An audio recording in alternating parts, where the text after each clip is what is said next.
যে পৃথিবীর সব জনগণ যে আমরা ফিলিস্তিনের লোকের স্বাধীনতার পক্ষে দাঁড়াচ্ছি, ফিলিস্তিন যদি সত্যিই স্বাধীন হয় আমরা কে কি চাই ফিলিস্তিনের কাছ থেকে, কি কি চাই তার বিনিময়ে? কারো স্বাধীনতার পক্ষে দাঁড়ানোর জন্য তার কাছ থেকে কি কি নিতে হয়? বাংলাদেশের মুক্তিযুদ্ধের সময় ভারত আমাদেরকে সহায়তা করেছে, এই জন্য আমরা কৃতজ্ঞ। কিন্তু তার মানে আমার সুন্দরবনের রামপাল বিদ্যুৎ প্রকল্প না, তার মানে আদানিকে আমার বিদ্যুৎ বেশি দামে দেওয়া না, তার মানে আমার ওই যা খুশি তাই যথেষ্ট তার গালাগালি শোনা 2-4 জন সস্তা 2 টাকার হোস্টের ভারতীয় টকশোর নয়। 71 ভার্সেস 24 এই যে একটি ন্যারেটিভ দাঁড় করানোর চেষ্টা চলা হচ্ছে, এইটি কিন্তু মূল বিভাজনের তৈরি করার জায়গা।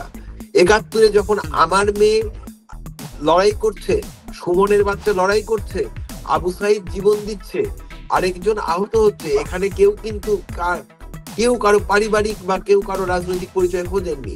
71-এ ছাত্র ইউনিয়ন করা আমার মেয়ে লড়াই করছে, ছাত্র শিবির করা একটা ছেলে লড়াই করেছে, খেলাফতে মজলিস করা একটি ছেলে লড়াই করেছে, ছাত্র মানে অন্য বামপন্থী ছাত্র সংগঠন করা একটি ছেলে লড়াই করেছে, এবং অবশ্যই ছাত্র দল করা একটি ছেলে লড়াই করেছে।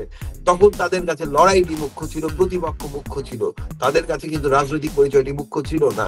ভারত মানে অসাম্প্রদায়িক ভারত, কলকাতা মানে কিন্তু মাদার টেরিজার কলকাতা, কলকাতা মানে শ্রীরামকৃষ্ণের কলকাতা, কলকাতা মানে হচ্ছে বিবেকানন্দের কলকাতা, কলকাতা মানে হচ্ছে বিনয় বাদল দীনেশের হ্যান্ড গ্রেনেড গর্জে ওঠার, মানে হাত বোমা গর্জে ওঠার কলকাতা, কলকাতা মানে অকাতরে নকশাল তরুণদের জীবন দেওয়া রক্তপাতের কলকাতা, কলকাতা মানে সাম্প্রদায়িকতার বিরুদ্ধে রুখে দাঁড়ানোর কলকাতা, কলকাতা মানে যখন ভারতে গোমাংস খাওয়া নিষিদ্ধ করা হয় প্রতিবাদে প্রকাশ্য রাস্তায় দাঁড়িয়ে গোমাংসকে প্রতিবাদ জানানোর শহর কলকাতা।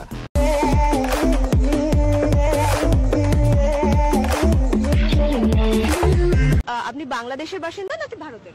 বাংলাদেশে। আচ্ছা, ভারতে কি কারণে আসে? এই হাতে খুব ব্যথা, এই জন্য ডাক্তার দেখাবো। আচ্ছা, বাংলাদেশের পরিস্থিতি কেমন এখন? এখন মোটামুটি আগের থেকে ভালো। আচ্ছা, আগে যেরকম মারামারি হইতো এখন তো অত মারামারি হয় না। আপনি বাংলাদেশের কোথায় থাকেন? আমি মাগুরা থাকি। আচ্ছা, সেখানের পরিস্থিতি ভালো? হ্যাঁ, সেখানে ভালো আছে এখন, ওইখানে মারামারি হয় না, স্কুল কলেজ চলতেছে। আর মন্দিরে পুজো হচ্ছে? হ্যাঁ, আমি দেখছি আপনি শাখা পলা সিঁদুর পরে এসেছেন, কিন্তু সেখানে বলা হচ্ছে যে হিন্দু যারা মহিলা রয়েছে সংখ্যালঘুরা শাখা পলা সিঁদুর পরতে পারছেন, এরকম কিছু? না, বাজে কথা, এইটা কিছু কই না। সবকিছু করতে পারছেন। মন্দিরে পুজো হচ্ছে আর মসজিদে নামাজ পড়া হচ্ছে। হ্যাঁ, সব পরিস্থিতি ঠিক আছে। হ্যাঁ, এমনি ঠিক আছে এখন। শুভ কর্মকার গত পরশুদিন ভারতে যাওয়ার সময় বর্ডারে একটি বিবৃতি দিয়েছে ভারতীয় কিছু চ্যানেলকে। সেখানে সে উল্লেখ করেছে বাংলাদেশে সংখ্যালঘুরা নির্যাতিত হয়ে তারা বাড়িঘর ছাড়া হচ্ছে এবং দোকানপাট ভাঙচুর করা হচ্ছে, বাড়ি থেকে বেরোনো যাচ্ছে না। আমি এই ছেলের জন্য আমি আজকে মানুষের কাছে হাস্যকর পাত্র হয়েছি, যে সে যে সমস্ত কথাগুলো বলছে এগুলো মোটেই সত্য না। আমার ছেলে শুভ যখন বাংলাদেশ থেকে ভারতে যায় তখন ওর হাতের থেকে পাসপোর্ট, সাংবাদিকরা পাসপোর্ট নিয়ে তারে দিয়ে জোর করে বলাইছে। কেউ কি এটা ইনপ্রুভ কইরা ওকে বলাইছে কিনা এটাও মোটামুটি আমাদের সন্দেহজনক। শুভ যে কাজগুলো করছে এটা খুবই ঘৃণিত কাজ। আমরা হিন্দু সম্প্রদায় অনেক ভালো আছি। ভারতীয় বিভিন্ন গণমাধ্যমে যে নীতিমূলক ভাবে আমাদের দেশকে উপস্থাপন করা হচ্ছে এবং বিভিন্ন ব্যক্তি যে ধরনের বক্তব্য দিচ্ছেন এগুলো সম্পূর্ণ মিথ্যা, বানোয়াট এবং ভিত্তিহীন। আজকে আমরা এই আলোচনা পর্বে দুজন বিশিষ্ট জনকে পেয়েছি, যারা দুজনেই নাগরিকত্বের থেকে বাংলাদেশি।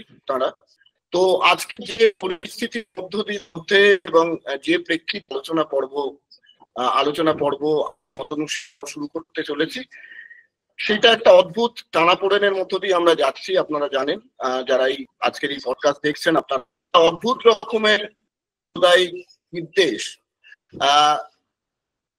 আমাদের এই উপমহাদেশে, বিশেষত বড় বাংলা বৃহৎ বঙ্গের মধ্যে ছড়িয়ে দেওয়ার চেষ্টা চলছে। তো এবং পারস্পরিক ভুল বোঝাবুঝি, যে দুই বাংলা মূলত যদি ধরা যাক, বাংলাদেশ এবং পশ্চিমবঙ্গ, যাদের মধ্যে একসময় যারা অখণ্ড ছিল, কিন্তু তারপরেও কাঁটাতারের ওপারে অর্থাৎ বাংলাদেশে, গণপ্রজাতন্ত্রী বাংলাদেশে সংখ্যালঘুরা নিরাপদে নেই। আমরা জানি না এই বিষয়ে সংখ্যালঘুরা আদৌ কিরকম রয়েছেন। আমরা দেখতে পেয়েছি যে একটি গণ অভ্যুত্থানের মাধ্যমে সরকার পরিবর্তন হয়েছে, জুলাই অভ্যুত্থানের মাধ্যমে সরকার পরিবর্তন হয়েছে, ছাত্র জনতা রাস্তায় নেমে একটি সরকারের পতন ঘটিয়েছে, স্বৈরাচারী সরকার, সেই সরকারকে তারা স্বৈরাচারী ফ্যাসিস্ট আখ্যা দিয়ে তার পতন ঘটিয়েছে, এবং সেই যিনি প্রধানমন্ত্রী ছিলেন তিনি আজ এই মুহূর্তে ভারতীয় যুক্তরাষ্ট্রে বসবাস করছেন।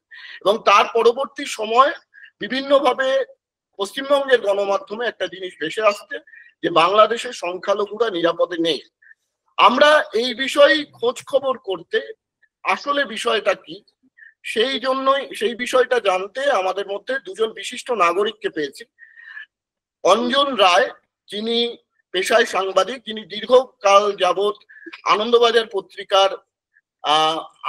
পত্রিকার সঙ্গে যুক্ত ছিলেন, আনন্দবাজার পত্রিকায় সাংবাদিকতা করেছেন ঢাকার প্রতিনিধি হিসাবে, এবং দীপক কুমার গোস্বামী, যিনি সামাজিক মাধ্যমে দীপক সুমন হিসেবে পরিচিত। তিনি নানান রকম সোশ্যাল অ্যাক্টিভিজমের মাধ্যমে যুক্ত রয়েছেন, সামাজিক, সাংস্কৃতিক, রাজনৈতিক নানা কর্মকাণ্ডের সঙ্গে যুক্ত রয়েছেন, এবং যিনি লেখালেখি, সাহিত্য চর্চা ইত্যাদির মধ্যেও যুক্ত। প্রাথমিক এই পরিচয় পর্ব পরেও একটা কথা আমাদের আজকে একটা জিনিস বলতে হচ্ছে, যে বিষয়টা আমরা আগে কখনোই ধর্মীয় বা জাতিগত পরিচিতিতে কোনো আলোচনার সূত্রপাতেই কাউকে পরিচয় করিয়ে দিইনি, এটা কাঙ্ক্ষিতও নয়, শিষ্টাচারের মধ্যে পড়েও না। কিন্তু আজকে জাতিগত ধর্মীয় বিভাজন এরকম তুঙ্গে নিয়ে যাওয়ার চেষ্টা চলছে, যার জন্য আমাকে খুব মার্জনা চেয়ে নিয়ে বলছি, প্রথমেই আমাকে বলে দিতে হচ্ছে যে অঞ্জন রায়, আপনারা নাম শুনেই বুঝছেন, এবং দীপক কুমার গোস্বামী, যারা ধর্মীয় পরিচিতিতে, তাদের পারিবারিক ধর্মীয় পরিচিতিতে যারা হিন্দু। তো আমরা সেই জায়গা থেকেই আজকে আমরা তাদের কাছ থেকে জানতে চাইবো যে বাংলাদেশে যারা মাইনরিটি তারা এই মুহূর্তে কি অবস্থায় রয়েছেন। আমরা প্রথমেই আনন্দবাজার পত্রিকার সাবেক বা প্রাক্তন সাংবাদিক অঞ্জন রায়ের মুখ থেকে এই মুহূর্তে বাংলাদেশের চিত্রটা বোঝার চেষ্টা করব, তারপর আমরা দীপকদার কাছে আসবো। প্রথমেই আপনাদের এই আলোচনায় স্বাগত জানাই। নমস্কার। নমস্কার।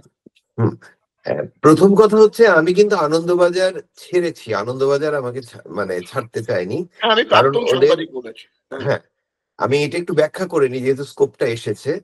কারণ আনন্দবাজারে যখন অঞ্জন বন্দ্যোপাধ্যায় ছিলেন সেই সময় যখন হঠাৎ করেই পরিচয়, এবং আমি কাজ করেছি তাদের সাথে, কিন্তু তারপর হঠাৎ করেই দেখলাম যখন অঞ্জনদা চলে আসলেন ওখান থেকে, তারপরে একটি মিথ্যা রিপোর্ট আসলো, এবং সেখানে খুব বাজে একটি শব্দ ব্যবহার করা হলো, খয়রাতি। হ্যাঁ, এবং এই রিপোর্টটি আমার নয়, এবং আমি যখন বারংবার আনন্দবাজার কর্তৃপক্ষকে বলছি তখন তারা সেই রিপোর্টটি সরাচ্ছেন না।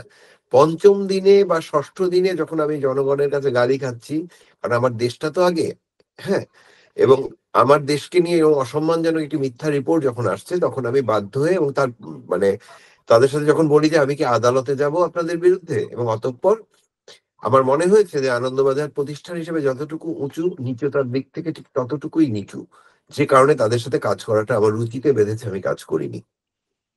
হতে পারে শতবর্ষীর প্রতিষ্ঠান, হতে পারে আনন্দবাজার একটি বিশাল মহিরুহ, সেখানে আমি চিরসম একটি মানুষ, কিন্তু আনন্দবাজারের যে আনন্দবাজারি রীতি বা বাজার মাত করা রীতি, বা যে অদ্ভুত কাণ্ড কারখানা বিশেষ করে সাম্প্রতিক কালে করছে, এবং আনন্দবাজার ডিজিটালে অঞ্জন বন্দ্যোপাধ্যায় চলে যাওয়ার পর থেকে যেটি শুরু হয়েছে, যে ভদ্রলোক পরবর্তীকালে দায়িত্ব নিয়েছেন, এবং তার ভিতরে আমি যে সততার অভাব দেখেছি, আমার মনে হয়েছে এই পত্রিকাটির সাথে কাজ করলে আমার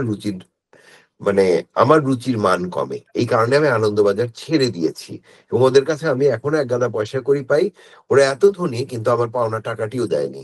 ওরা যখন সংখ্যালঘুদের নিয়ে মাতন করে বাংলাদেশের, তা জন্মসূত্রে তো আমিও সংখ্যালঘু, আমিও তাদের কাছে বোধহয় কয়েক লাখ টাকা পাই, সেই টাকাটা দিলেও তো বুঝতাম যে তারাও অসাম্প্রদায়িক।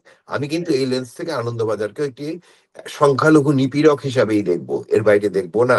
যখন ও সংখ্যালঘু হিসেবে ফোকাস করছে, তখন আরেকজন সংখ্যালঘুর টাকা মেরে অভিক সরকার কতটুকু ধনী হচ্ছেন এ নিয়ে আমারও কিন্তু প্রশ্ন থাকে। তো আমরা পারেন। আমি এই মুহূর্তে আপনাকে প্রথমেই জানতে চাইছি যে বাংলাদেশের এই মুহূর্তে রাজনৈতিক সামাজিক অবস্থা কিরকম সংখ্যালঘুদের পরিপ্রেক্ষিতে? দেখুন অতনু, আমি যদি হিসাব করি একদম কোনো কিছু নেই, কোনো টেনশন তৈরি হয়নি, এটি যদি বলি এটি সত্যি কথা বলা হবে না। বা কাউকে তুষ্ট করতে আমার সত্যি কথা বলার দরকার নেই, কিন্তু যতটুকু হয়েছে ততটুকু আমি যেমন স্বীকার করছি, ঠিক তেমনি তার সাথে যে গল্পগুলোকে জুড়ে দেওয়া হয়েছে সেই গল্পগুলো কিন্তু এদেশের সংখ্যালঘুদেরকে আরো বিপন্ন করার জন্য যথেষ্ট। কারণ প্রথম কথা হচ্ছে, বাংলাদেশের সার্বিক জনগোষ্ঠী যদি আমি দেখি, সার্বিক জনগোষ্ঠী সাম্প্রদায়িক নয়। হ্যাঁ, কিন্তু এইখানে পুরো দেশটিকে সাম্প্রদায়িক প্রলেপে মুড়ে দেওয়ার কিছু প্রচেষ্টা আমি যদি দেখি ভারতীয় কিছু মিডিয়ার আছে, এর মধ্যে আপনি ধরুন রিপাবলিকানের মতো ঘোরতর সাম্প্রদায়িক মিডিয়াকে যদি আমরা দেখি, সাম্প্রতিককালে আমরা কিন্তু এনডিটিভির কিছু নিউজ আমরা দেখেছি, যে নিউজগুলোকে আসলে এনডিটিভির সাথে কতটুকু যায় ভাবার জায়গা আছে। আপনি দীর্ঘকাল সাংবাদিকতা করছেন, নিশ্চয়ই আপনি নিজেও এটি বলবেন। হ্যাঁ, অন্যদিকে ইন্ডিয়া টুডের কিছু রিপোর্টিং আমরা দেখেছি, সেই রিপোর্টিং গুলো হয়তো তাদের আরেকটু সম্পাদকীয় জায়গাটি ভাবা দরকার। আর এখান থেকে একটি বড় সমস্যা আছে, যে বাংলাদেশের কিছু মানুষ অসম্ভব রকম ভাবে হয়তো, আমার বিশ্বাস যে তারাও কিছু মানুষ হয়তো ভুল তথ্য দিচ্ছেন কিনা ভাবার জায়গা রয়েছে। অন্যদিকে ধরুন মানে প্রতিনিয়ত যদি এই ধরনের কথা, মানে সংকটটা কি, ধরুন আমি একদম নাম ধরেই বলছি, রিপাবলিকান বাংলা যেভাবে গত কিছুদিন ধরে করছেন, এবং মানে কোথায় ছিল রিপাবলিকান বাংলা যখন রসরাজ দাস আক্রান্ত হয়েছেন নাসিরনগরে? কোথায় ছিল রিপাবলিকান যখন ফেনীতে তুলসী রানীর পেটের বাচ্চাটিকে লাথি দিয়ে মেরে ফেলা হয়েছিল? তখন এর আগের সরকারটি কিন্তু ক্ষমতায় ছিল। তখন আমি অঞ্জন আমরা গলা তুলেছি। যখন নাসিরনগরে সেই তৎকালীন যে মন্ত্রী, যার উস্কানি কথা বারবার এসেছে, যিনি মালাউন শব্দটি উচ্চারণ করেছিলেন, সেই মন্ত্রীর পদত্যাগ চেয়ে যখন আমরা রাস্তায় প্ল্যাকার্ড নিয়ে দাঁড়িয়েছি, তখন তো আমি রিপাবলিকান বাংলাকে দেখিনি, এমনকি চিন্ময় গোস্বামীকেও দেখিনি। হ্যাঁ, আমার কিন্তু কারোর বিরুদ্ধে কোনো ক্রোধ বা ক্ষুব্ধতা নেই, কিন্তু আমার কথাটি খুব পরিষ্কার যে আমার দেশে একটি দীর্ঘ কর্তৃত্ববাদের অবসান ঘটার পরে একটি একটি নতুন সময়ের মধ্যে দিয়ে আমরা যাচ্ছি, এবং এই কর্তৃত্ববাদ এতটাই ভয়ঙ্কর ছিল যে আমাদেরকে যাদের যাদের মানে আমি ব্যক্তিগতভাবে বলি যে আমার বাবা মুক্তিযুদ্ধ করেছেন দুটো ক্যাম্পের পরিচালক, আমার জমি দখল করার সূত্রে আমার বাবার নামটি মুক্তিযুদ্ধ তালিকা থেকে বাদ দেওয়া হয়েছে, এবং আমাদেরকে বাধ্য করা হয়েছে প্রত্যেককেই কর্তৃত্ববাদের কাছে এক ধরনের মানে হয় মাথা নোয়াও নয় পিঠে চাবুক খাওয়ার জন্য রেডি হও। সেই কর্তৃত্ববাদ যখন বিদায় হয়েছে, তখন কিন্তু একটি নতুন সময় আমরা প্রবেশ করছি। আর বাংলাদেশে আমি সংখ্যালঘু, আমি অঞ্জন রায় সংখ্যালঘু, কিন্তু আমি যদি একটি রাজনৈতিক দলের কেন্দ্রীয় নেতা হই, আমি যদি আমার সংখ্যালঘু পরিচয়কে অতিক্রম করে মানুষের জায়গা জমি দখল করি, তখন যদি আমি সেই মজলুম কর্তৃক প্রতিবাদের মুখোমুখি হই, সেটিকে কি আমি শুধুমাত্র সংখ্যালঘু নির্যাতন বলবো? কিন্তু তার আগে তো বলতে হবে আমার সংখ্যালঘু পরিচয়টিকে ব্যবহার করে আমি যে এক ধরনের অসততা করেছি সেটিকেও তো স্বীকার করে নিতে হবে। আমি বারংবার বলছি, কিন্তু সংখ্যালঘুরা বাংলাদেশে এক ধরনের হয়তো এই সংকটে পড়েছিলেন, এবং এই সংকটের জায়গাটি যখন রাষ্ট্র অতিক্রম করার জায়গায় যাচ্ছে, তখন কিন্তু উস্কানিটি বড্ড ভয়ঙ্কর হয়ে উঠছে। আপনি বোধহয় খেয়াল করেছেন গত কয়েকদিন আগে একটি গণমাধ্যম, আমি ভারতীয় গণমাধ্যম শব্দটি বলছি, আমিও আসলে এইভাবে বলতে চাইনি, একজন নারীর যখন সাক্ষাৎকার প্রচার করলো, তিনি বলছেন তাকে পূজা করতে দেওয়া হয় না, শাঁখ বাজাতে দেওয়া হয় না বাংলাদেশে। তার সন্তান বলছেন যে আমার মা বলেছেন, ওই মহিলা পরে তার সন্তানকে বলছেন কল করে যে বাবারে আমাকে তো ওরা বলতে হবে, আমি বলেছি। তা ইউনো এমবেডেড জার্নালিজম কি? এই ধরনের জার্নালিজম করে কার কি মানে কোন দেশের কতটুকু লাভ হবে, কোন রাজার কতটুকু লাভ হবে, বিজেপির ভোট ব্যাংকে কতটুকু ভোট বাড়বে, এটি আমার দেখার বিষয় না। কিন্তু এর ফলে কিন্তু আমার যারা একদম প্রান্তিক মানুষগুলো আছে, যাদের নামের শেষ হয়ে কখনো রায়, কখনো গোস্বামী, কখনো ঘোষ, কখনো দাস, কখনো মহন্ত, কখনো সরকার পদবী, তারা কিন্তু এক ধরনের মানে বিপন্ন বোধ করেন, এবং মিস ইনফরমেশনটি তৈরি হয়। কারণ আপনি জানেন যে এখন আমরা টেলিভিশনের চাইতেও সোশ্যাল মিডিয়াটিকে বেশি গুরুত্ব দিই, এবং এই মিডিয়াগুলো কিন্তু এই ক্লিপগুলোকে ইউটিউব এবং ফেসবুকে বেশি ছাড়ছে। এর ফলে এক ধরনের মানে যেটি ঘটেনি সেটি যখন রটে, যেটি ঘটে সেটি কিন্তু ধামাচাপা পড়ে, এটি কিন্তু ঘটনা। এবং আমার মনে হয়েছে যে এই ময়ূররঞ্জন ঘোষের দৌড়াদৌড়িতে আমরা যথেষ্ট পরিমাণে আমাদের দেশের সাধারণ মানুষ বিরক্ত, এবং বাংলাদেশের ধর্মীয় সংখ্যালঘুরা আসলে এই লেভেল মিথ্যাচার কখনো দেখে নাই। কারণ উনি অঞ্জনদা আমি আপনার কাছে আসছি, আমি তার আগে একটা প্রশ্ন করছি, যে আপনাকে করছি যে এই 5ই আগস্টের শেখ হাসিনার পতনের পরে এখানে আপনি যে বৈদ্যুতিন গণমাধ্যমটির নাম নিচ্ছেন রিপাবলিক টিভি, বা তারা সহ আপনি যে প্রতিষ্ঠানে আগে সাংবাদিকতা করতেন তাদের বৈদ্যুতিন মাধ্যম, তারা সবাই মিলে বলার একটা এরকম প্রোপাগান্ডা এখানে চলেছে যে হয়তো ইসলামিক কোনো অভ্যুত্থান হয়েছে যার মাধ্যম দিয়ে হাসিনাকে সরানো হয়েছে। মানে আমি বুঝে গেছি। এটার মধ্যে দিয়ে হিন্দু বা বাংলাদেশের অমুসলিম জনগণের কোনো পার্টিসিপেশন সেই মুভমেন্টের মধ্যে ছিল না। এইটাকে আপনি কিভাবে মানে বলবেন? এখন আমি আপনাকে বলি যে ধরুন 15 তারিখে যখন প্রথম হামলাটি করা শুরু হলো, হ্যাঁ, সেই দিন যখন আহতদের সরিয়ে নিয়ে যাচ্ছে তাদের মধ্যে আমার সন্তান ছিলেন, হ্যাঁ, এবং ওর ছবিটি কেমন করে যেন আমি বুঝলাম না, হয়তো ও জানে না, আল জাজিরা, বিবিসি, বিভিন্ন সংবাদ মাধ্যমে এসেছে। তার জন্মসূত্রের বা ধর্ম পরিচয় আমার কন্যা তো মানে হিন্দু ধর্মের মানে নাম পদবি বহন করে, তাই না? হ্যাঁ, আপনি ধরুন যে বাচ্চাটি মারা গেল 3 বছর বয়সী গুলিবিদ্ধ হয়ে মাথায় ছাদের উপরে, সেই বাচ্চাটিকে চট্টগ্রামে যে আমার যে সন্তানটি মারা গেল তার ধর্ম পরিচয় কি? বিদ্রোহের কোনো ধর্ম পরিচয় থাকে না, ছিল না এখানে।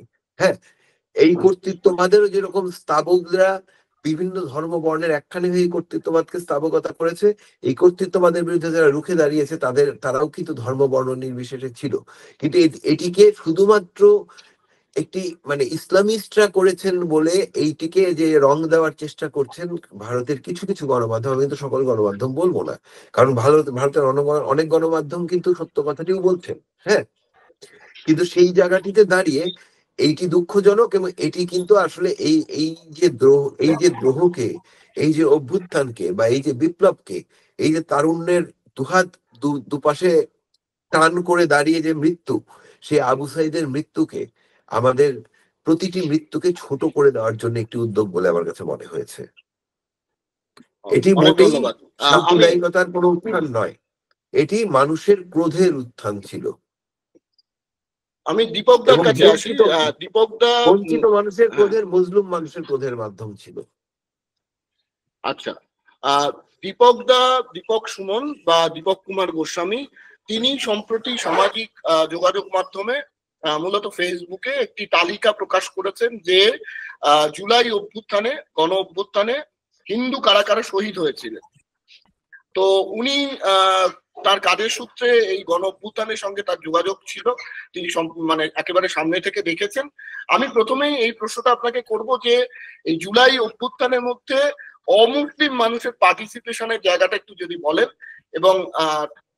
এবং যেভাবে এইটাকে হাসিনা রেজিমকে বা আওয়ামী লীগ রেজিমকে যে তারা হিন্দুদের রক্ষা করা এবং তার পরবর্তী সময় একটা ইসলামিক অভ্যুত্থান ঘটে গেছে, এই যে ন্যারেটিভ কোথাও কোথাও সামনে আনা হচ্ছে, এই ব্যাপারে আপনি কি?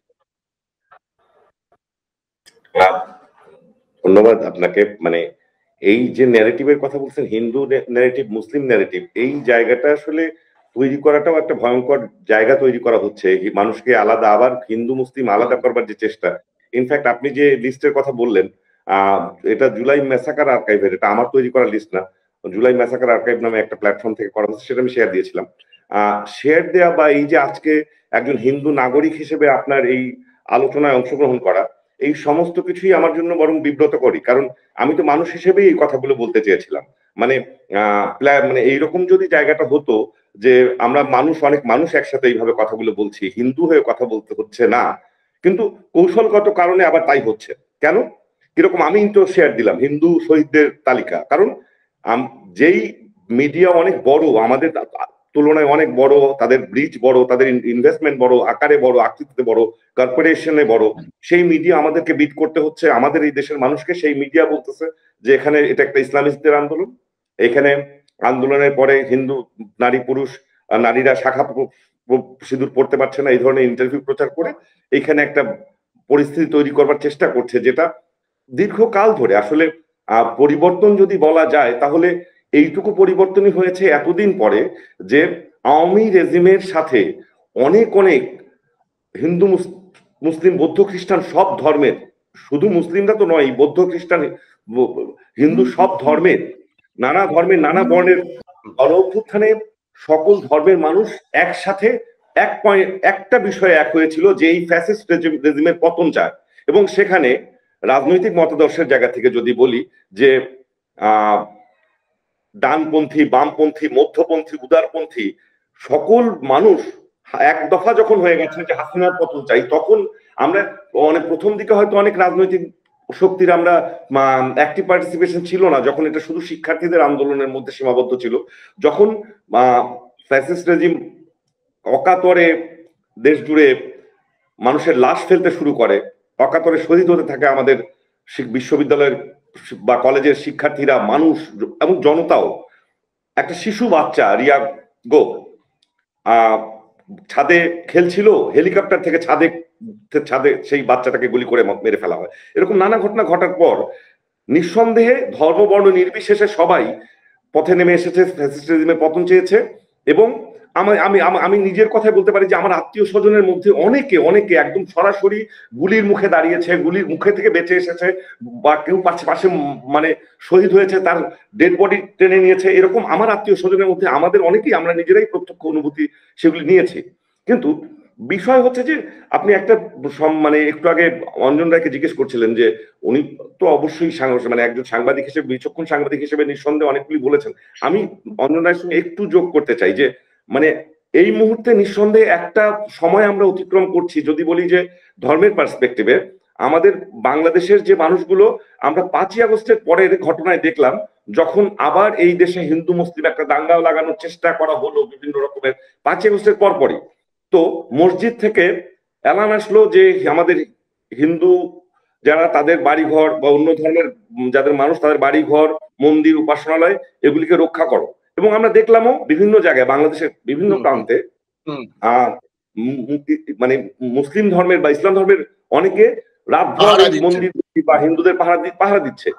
এই ঘটনাটি যে কারণেই করা হোক না কেন, আমি বলবো যদি মানে এখানে ইসলামিস্ট বা ফান্ডামেন্টালিস্টদের উত্থান থাকে, তো ভারতেরও সেরকম গোষ্ঠী আছে।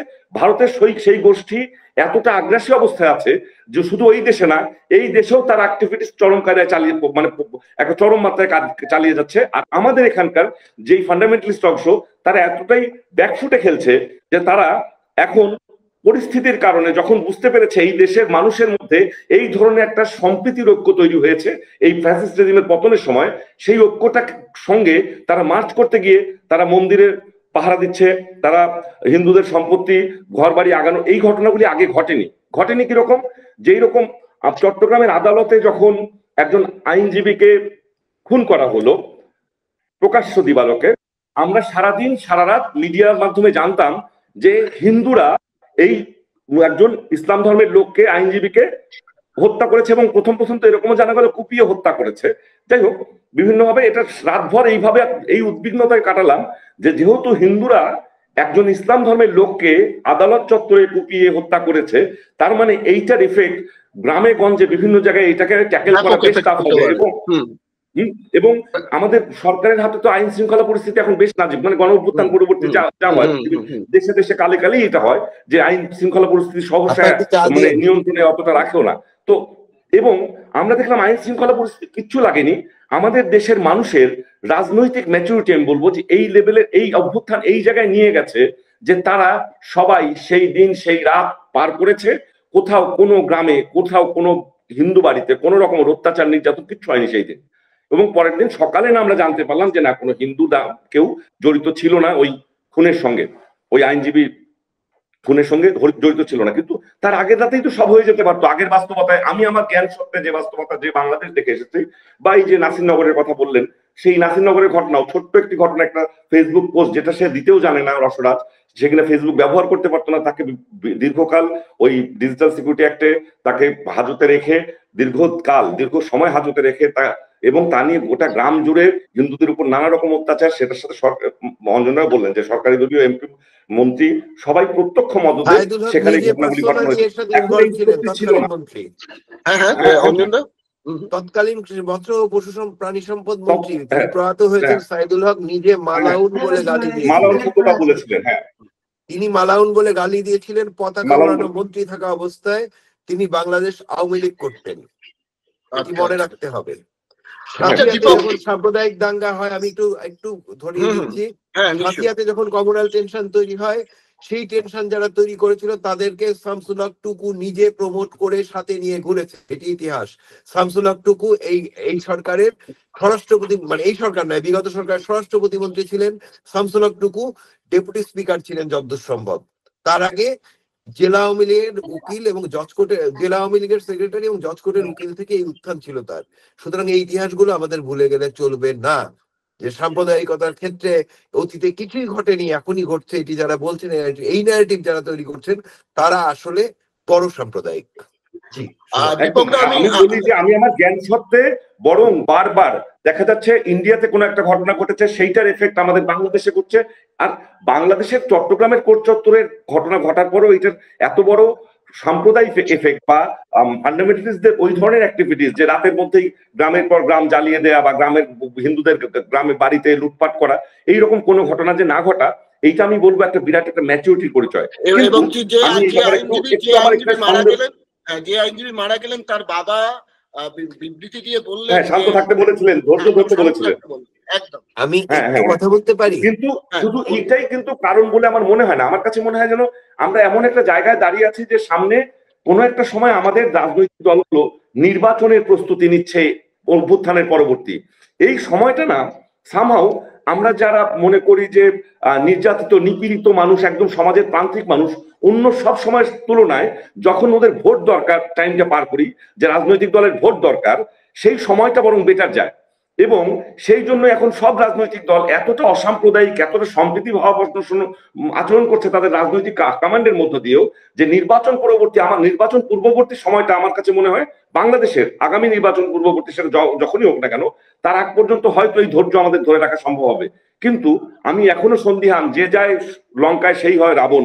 ম্যান্ডেট নিয়ে আবার যদি কোনো শক্তি, এমন কোনো শক্তি এইখানে ক্ষমতায় বসে, আবার মনে হয় তারা ভুল পাল্টাতে সময় লাগবে না। আমরা যাদেরকে এখন এত অসাম্প্রদায়িক দেখছি, ইভেন জামাত ইসলামীর মতো দলও অসাম্প্রদায়িক কথাবার্তা বলছে, আমরা খুব অবাক হচ্ছি, কারণ তাদের আমরা অতীত পূর্বে এই ধরনের আচরণ দেখিনি। কিন্তু গণঅভ্যুত্থান পরবর্তী নানা রকম মানে মানে জনগণের পরিস্থিতি বা মানুষের যে এদেশের অধিকাংশ মানুষ যে অসাম্প্রদায়িক, এইটা কিন্তু প্রমাণ হয়ে গেছে।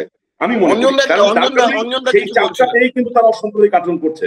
তো এই কাজটা আমাদের একটু ভাবতে হবে যে ভবিষ্যৎ কোন দিকে যাচ্ছে। এবং আমরা এই হিন্দু মুসলিম বিভাজন করছি, হিন্দুদের নিয়ে টকশো করছি, হিন্দুরা বিবৃতি দিচ্ছি, এই কাজটা ক্রমাগত হতে থাকলে আবার সেই ভাগের মধ্যেই পড়ে গেলাম কিনা, হিন্দু আর মুসলিম আলাদা ভাগে পড়ে যাচ্ছে কিনা।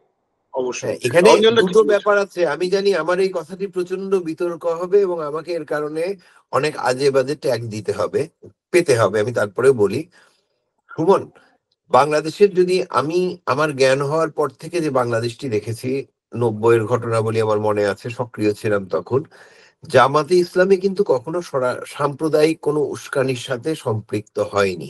এটি একটি অদ্ভুত, মানে এটি কিন্তু মাথায় রাখতে হবে। হ্যাঁ, জামাতে ইসলামী রাজনীতি নিয়ে, তাদের অবস্থান নিয়ে, তাদের নানা ভূমিকা নিয়ে হতে পারে, কিন্তু মানে ওই সংখ্যালঘুদের আক্রমণের ক্ষেত্রে সরাসরি জামায়াত গেছে, এরকম দৃষ্টান্ত সাংবাদিক হিসাবে আমার সাংবাদিকতা জীবনে আমি পাইনি। আমি এই শব্দটি বেশি আওয়ামী লীগ, বিএনপি এরকম মানে যারা ক্ষমতার মূল ছিল তাদের এলাকার আমরা জামায়াতের রাজনীতি নিয়ে বলতে পারি, কিন্তু এই বাংলাদেশের কমিউনাল টেনশনে তারা তরবারি হাতে বের হয়ে গেছে সংখ্যালঘুদের বিরুদ্ধে, এমন হিস্ট্রি আমার চোখে পড়েনি বা আমি আমার পূর্ব প্রজন্মের কাছে শুনিনি। তাদের রাজনৈতিক অবস্থান নিয়ে আমাদের ভিন্ন মত থাকতে পারে, থাকবে, সেটি আলাদা। আমি দুজন পিতাকে স্মরণ করতে চাই অতনু। গত কয়েক বছরের ভিতর দুজন পিতাকে আমরা দেখলাম। একজনকে দেখলাম আসানসোল মসজিদের পেশ ইমাম, ওনার সন্তানকে সাম্প্রদায়িক হিন্দুত্ববাদীরা খুন করেছিল, নিশ্চয়ই মনে আছে আপনার। সেই পিতা তার সন্তানের জানাজায় দাঁড়িয়ে বলেছিলেন যে আমার সন্তানের নামে বলছি, তোমরা কেউ আমার সন্তানের লাশকে কেন্দ্র করে সাম্প্রদায়িক উত্তেজনা তৈরি করবে না, কোনো সাম্প্রদায়িক হানাহানি করবে না। আমরা ভুলে যাইনি, তাই না? ভারতের ঘটনা, আসানসোল মসজিদের ইমাম সাহেবের, হ্যাঁ, ওনার সন্তানের চট্টগ্রামের আইনজীবী মারা যাওয়ার পরে তার বাবার বক্তব্য, তার সঙ্গে আসানসোলের ঘটনাটার সম্পূর্ণ মিল একদম।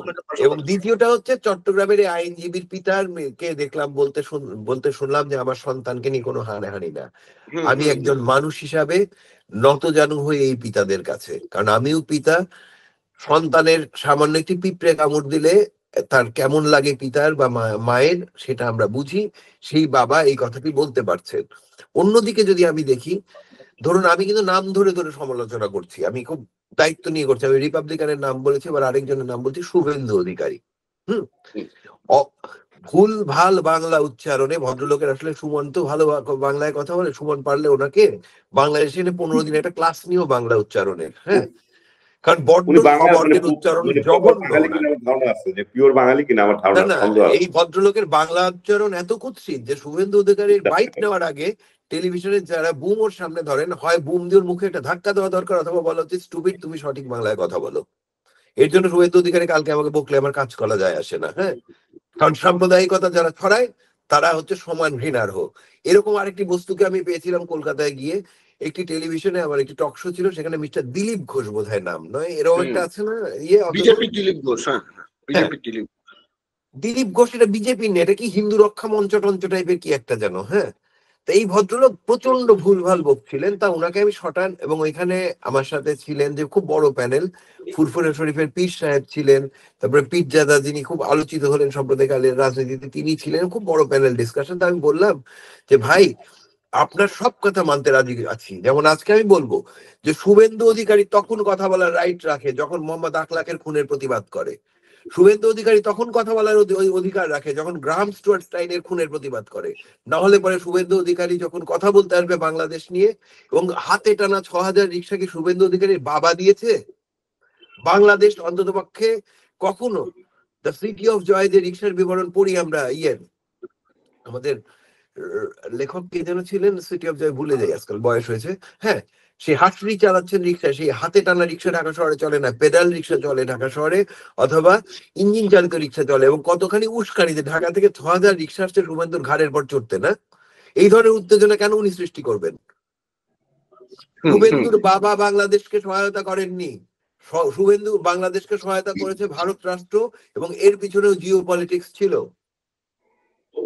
আমরা এই প্রশ্নে আসছি, আমি দীপকদাকে জানতে চাইছি যে, কিন্তু আরেকটা বিষয় আমরা দেখলাম গণ অভ্যুত্থানের কিছুদিন পরে শাহবাগে এবং অন্যান্য জায়গায়, সেটা হচ্ছে একটা বড় অংশের, অন্তত এতে দেখা গেছে, যা অনস্ক্রিন দেখা গেছে, সেটা হচ্ছে একটা হিন্দুরা জমায়েত হয়ে তারা বিভিন্ন স্লোগান, সাউটিং ইত্যাদি ইত্যাদি করছেন, তারা বলছেন যে আমরা কেন এই দেশ ছেড়ে চলে যাব।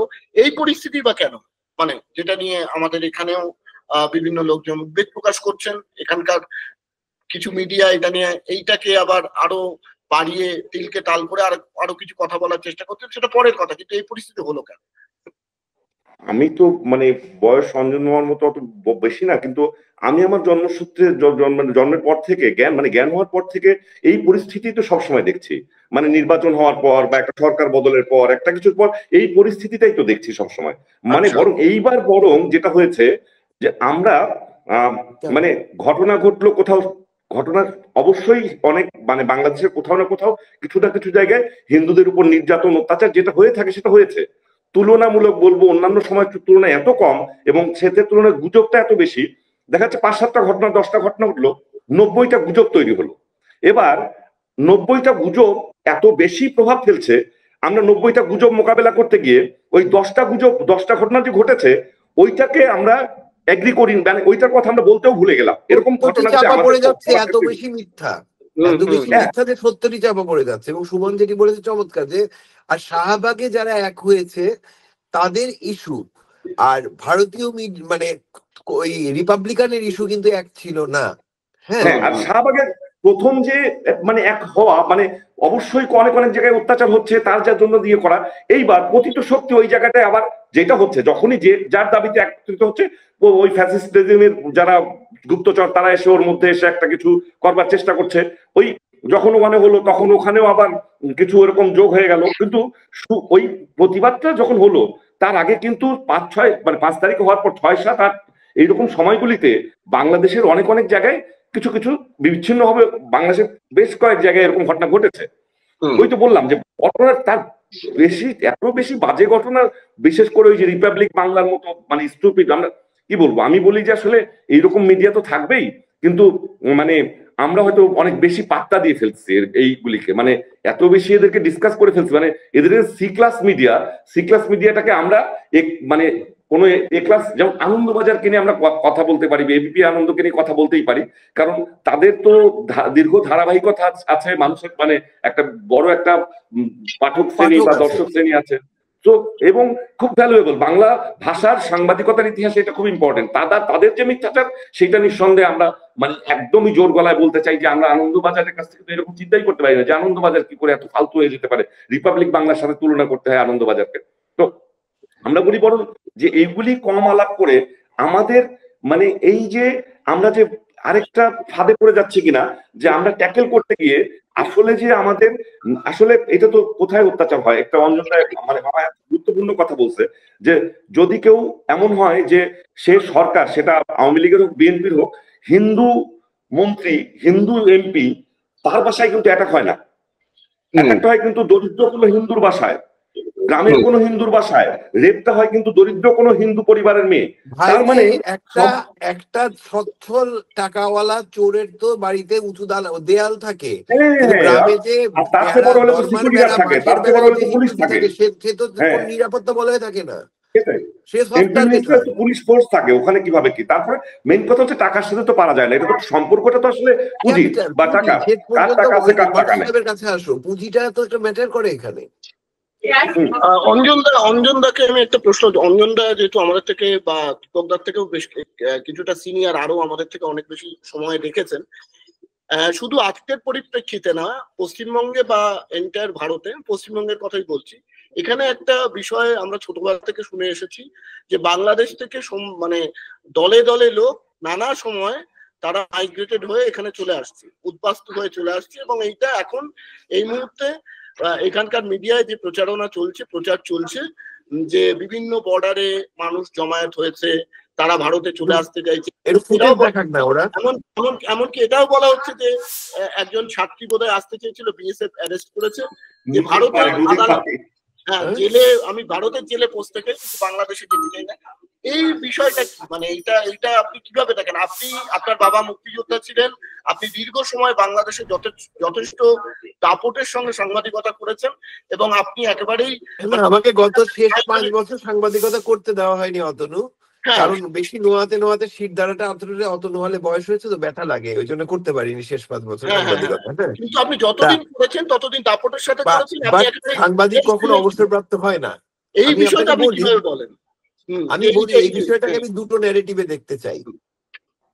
প্রথম কথা হচ্ছে যে বাংলাদেশের হিন্দুদের মধ্যে একটি অংশ, আমি আবারও বলি যে আমি আমার লাস্ট পোস্টে যদি সোশ্যাল মিডিয়া দেখেন বোধহয় 600 কমেন্ট, তার ভিতরে 450 গালি। হ্যাঁ, তা আমি গালির জন্য প্রস্তুত এবং গালিটাকে আমি গায়ে মাখি না। হ্যাঁ, বাংলাদেশের হিন্দুদের একটি অংশ, কালকেই কথা হচ্ছিল একজনকে নিয়ে যে উনি তো ইন্ডিয়া চলে গেছে, এইটা কিন্তু অনেক আগে গেছে, ধরেন 2 বছর আগে গেছে। আমরা কেন রে ভাই, ওর ইন্ডিয়া যাওয়ার দরকার, ঠিক আছে গেল, ভাবলো ওখানে ভালো থাকবে। বাংলাদেশে একটি অংশ হিন্দু, আমার কথাটি কিন্তু প্রচন্ড আপত্তিকর, আমি আবারও বলছি, তবু বলছি যে তারা স্বাধীনতার 53 বছর পরেও বাংলাদেশটিকে সম্পূর্ণ নিজের দেশ ভাবতে ব্যর্থ হচ্ছে। তারা খুবই সংখ্যায় কম, কিন্তু তাদের কাছে এপার ওপারের মধ্যে ওপারটায় কিছু করে এপারটায় কিছু করতে হবে। হ্যাঁ, এই দল কিন্তু রয়েছে। দ্বিতীয় কথা হচ্ছে যে আমি যদি দেখি এই সাম্প্রতিক কালে 5ই আগস্ট পরবর্তীকালে বর্ডারে গুলি করে যে মেয়েটিকে মারা হলো, সেই মানে একটি মেয়ে যে মারা গেল, সেই মেয়েটিও কিন্তু দ্বিতীয় সংখ্যা, আমি হিন্দু সংখ্যালঘু বলবো না, দ্বিতীয় সংখ্যাগরিষ্ঠ নাগরিক ছিলেন। তৃতীয় কথা হচ্ছে যে আমাদের বর্ডারটি কিন্তু মৃত্যু ফাঁদ। আপনি বলুন পৃথিবীর কোন বর্ডারে গত 10 বছরে ফেলানি খাতুনের মতো কোনো মৃতদেহ ঝুলে নাই? আমার বর্ডারে ঝুলেছে। আমার বর্ডারে আমার সীমান্তর মতো অনিরাপদ সীমান্ত, সহনাগরিকদের জন্য অনিরাপদ সীমান্ত, বাংলাদেশের নাগরিকদের মতো এই পরিমাণ নাগরিক খুন পৃথিবীর কোন সীমান্ত হয়েছে কিনা আমি জানি না। আমার ক্ষুদ্র পঠন পাঠন, আমি খুব বেশি পণ্ডিত না আপনাদের মতো, আমার পঠন পাঠনে পাইনি। হ্যাঁ, দ্বিতীয় কথা হচ্ছে যে সংখ্যালঘুদের যে জমায়েতের কথাটি আপনারা বললেন, এই জমায়েতটি এবং চিন্ময় বাবুর যে জমায়েতটি, আমি কিন্তু চিন্ময় প্রভু বলছি না দায়িত্ব নিয়ে, কারণ প্রভু শব্দটি অত্যন্ত ভারী।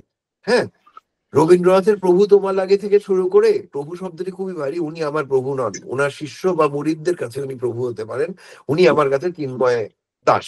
হ্যাঁ, তা চিন্ময় দাসের অনুসারীদের মানে কেন্দ্রিক জমায়েত আর শাহবাগের প্রথম 2-3 দিনের যে জমায়েত ছিল, এই দুটো জমায়েতের ক্যারেক্টার কিন্তু আলাদা।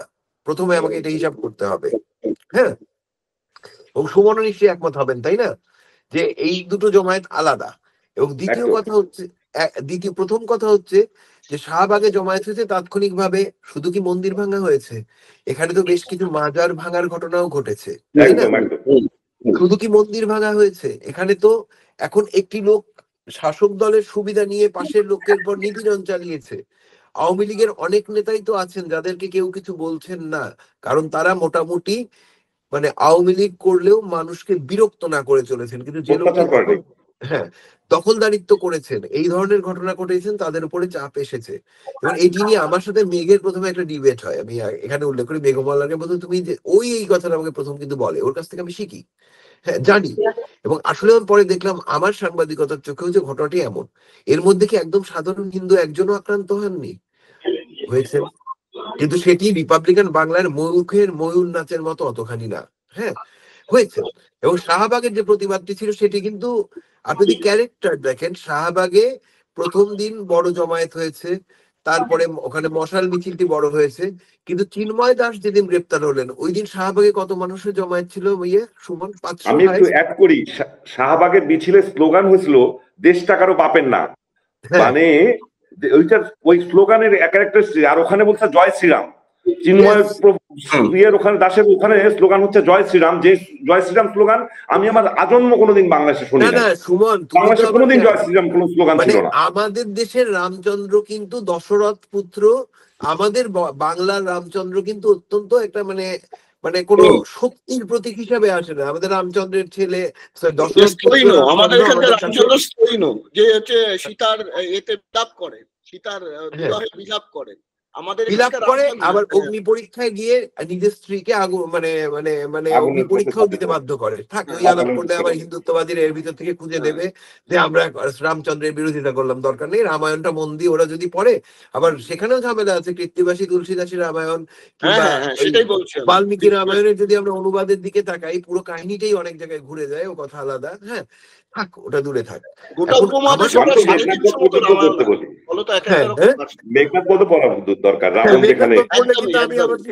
আরেকজনকে পাই, মেঘনাথকেই তখন নায়ক পাই। হ্যাঁ, থাক না ওটা। হ্যাঁ, এখন আমি যদি বলি যে এটি সুমন, এই যে বলি না যে তারুণ্যের অসম্ভব গুণ আছে, তারুণ্য, সুমন কিন্তু একটা চমৎকার পয়েন্ট ধরেছে।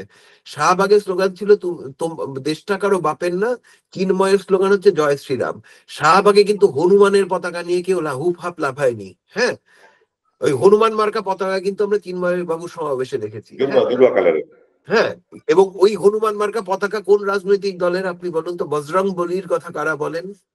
একেবারে আরএসএস বিজেপির, এটা একেবারে। হ্যাঁ, আমি জানি অতনু, আপনি সাংবাদিকতা করেন, বড় একটি প্রতিষ্ঠানে কাজ করেন, কিন্তু আপনার জায়গা, নৈতিকতার জায়গায় একদম স্ট্রেট কাট। এই হনুমান মার্কা পতাকা কিন্তু আরএসএস বিজেপির। বাংলাদেশে হঠাৎ করে হনুমান আমদানি হলো কিভাবে? যেখানে বনাঞ্চলে হনুমান কমছে, যেখানে বন্য প্রাণীর সংখ্যা কমছে, সেখানে আমরা হঠাৎ করে হনুমানের হুপ হাপে অস্থির হয়ে যাচ্ছি। আমরা তো ছোটবেলায় অনুপ জালোটার ভজন শুনেছি যে চিরকে ছাত্রী দেখা দেয়া তু পবন পুত্র হনুমান মেরে মন মে রাহে, কি রাম থাকে মনে হৃদয়ের মধ্যে, দেখাচ্ছে হনুমানের বুক ছেঁড়া পোস্টার দেখতাম। সেই হনুমান এখন হয়ে গেল শক্তির প্রতীক। তার মানে আমি কি এখন মানুষের ভিতর শক্তি না পেয়ে জীবজন্তুর ভিতর শক্তি খুঁজছি, নাকি আমি আবার সেই বিবর্তনের সূত্রে মানুষ থেকে আবার পূর্বপুরুষের কাছে ফিরে যাচ্ছি? কোনখানে? অবশ্যই এরা আসলে এখনো হনুমানই রয়ে গেছে, এটাই বাস্তবতা এবং এটাই ঘটনা। কারণ আমরা জয় শ্রীরাম স্লোগান তুমি শোনোনি সুমন, আমার 50 বছর বয়সে, 50 অতিক্রম করা বয়সে বাংলাদেশে কখনো আমি রামনবমী পালন দেখিনি। বাংলাদেশে কখনো, যেটি পশ্চিমবঙ্গে শুরু হয়েছে, আমার সৌভাগ্য আমার দেশে এখনো শুরু হয়নি, তরবারি হাতে দুর্গাপূজার আরতি কি পশ্চিমবঙ্গে হচ্ছে না অতনু?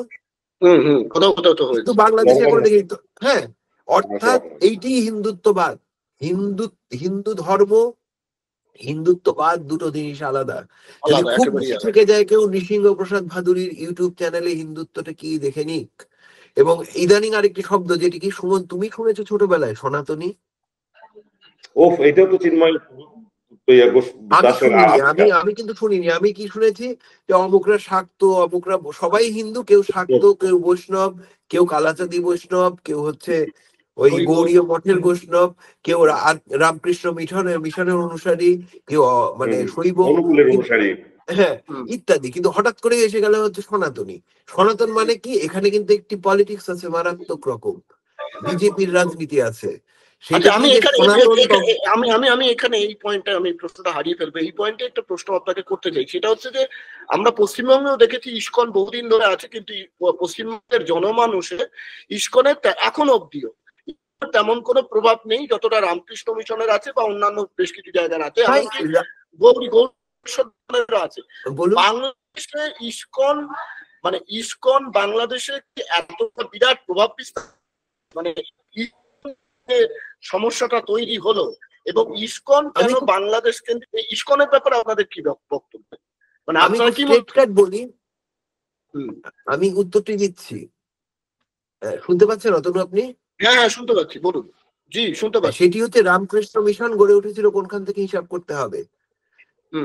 আমার কাঁচা বাংলায় কথা বলা হেঁটো ধুতি পরা ঠাকুর শ্রীরামকৃষ্ণ যখন প্রয়াত হলেন, তখন 20-21 জন মানুষ তার সব দেহ নিয়ে গিয়েছিল শেষকৃত্য করতে। সেখানে কয়টি কোন কোন ধর্মের নিশান বা প্রতীক ব্যবহার করা হয়েছিল আমরা জানি।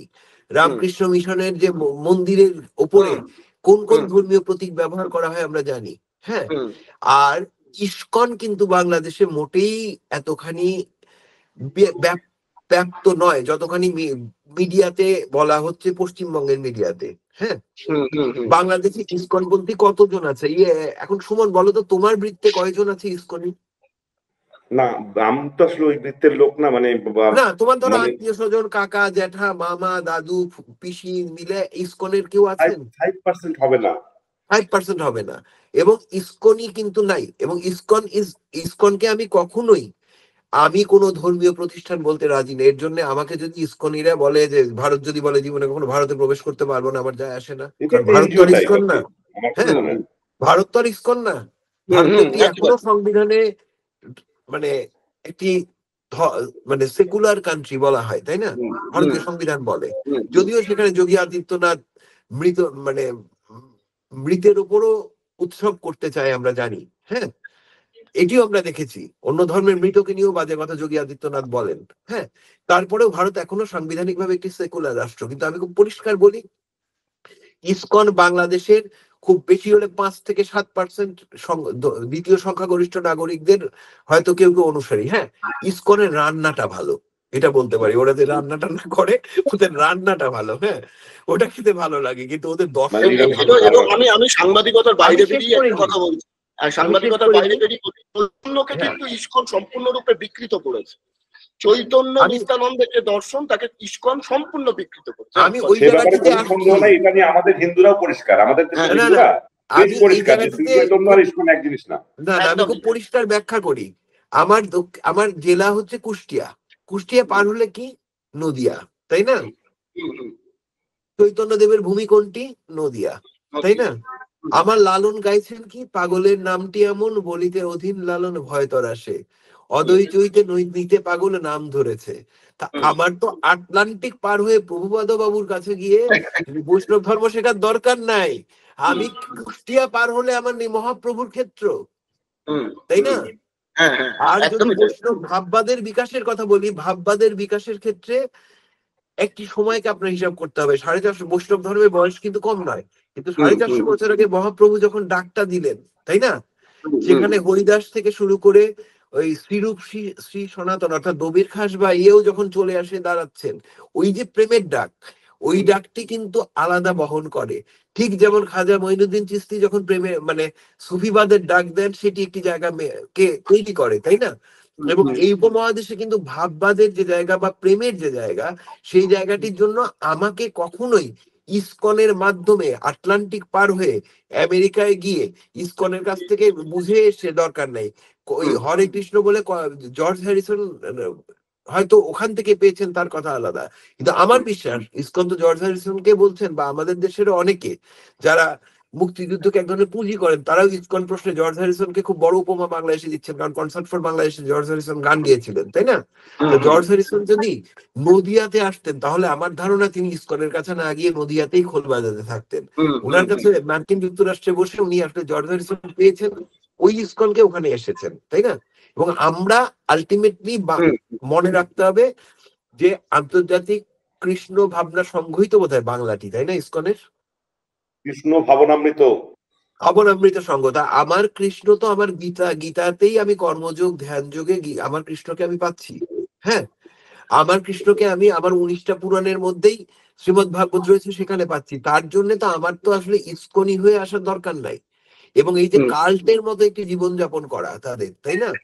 এই কাল্ট হওয়ার তো দরকার নেই। আমি কিন্তু কাউকে ছোট করছি না, কেউ ইসকন করলে ইসকন সমর্থন করলে করতেই পারেন।